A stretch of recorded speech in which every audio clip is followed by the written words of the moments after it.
curious to know which jobs will survive once AI agents start taking over? Stay till the end to find out. What is an AI agent? But first, what exactly is an AI agent? AI agents are intelligent systems that complete tasks and make decisions on behalf of users. They reason, plan, remember, and even adapt, just like a human assistant, but digital. What jobs will be replaced and what won't? Let's hear from Bill Gates himself. We weren't born to do jobs.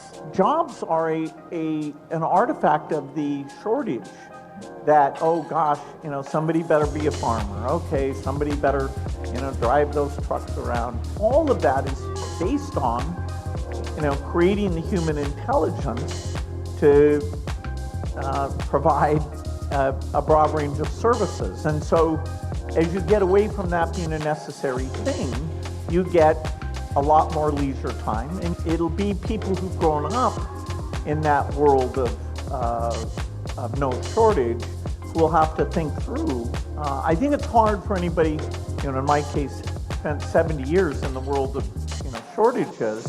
It's hard to reprogram your brain to this change.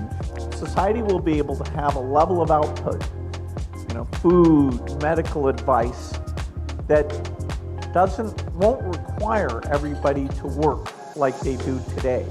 We'll have a choice. We can say that the machines shouldn't help with certain things. We can combine them to certain areas if we choose to. But the reason you think about jobs is because of the shortages.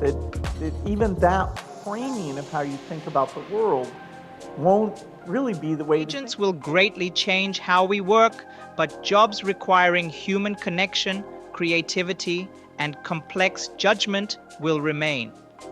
So if you're curious about more powerful AI shots, don't forget to like, share, and subscribe.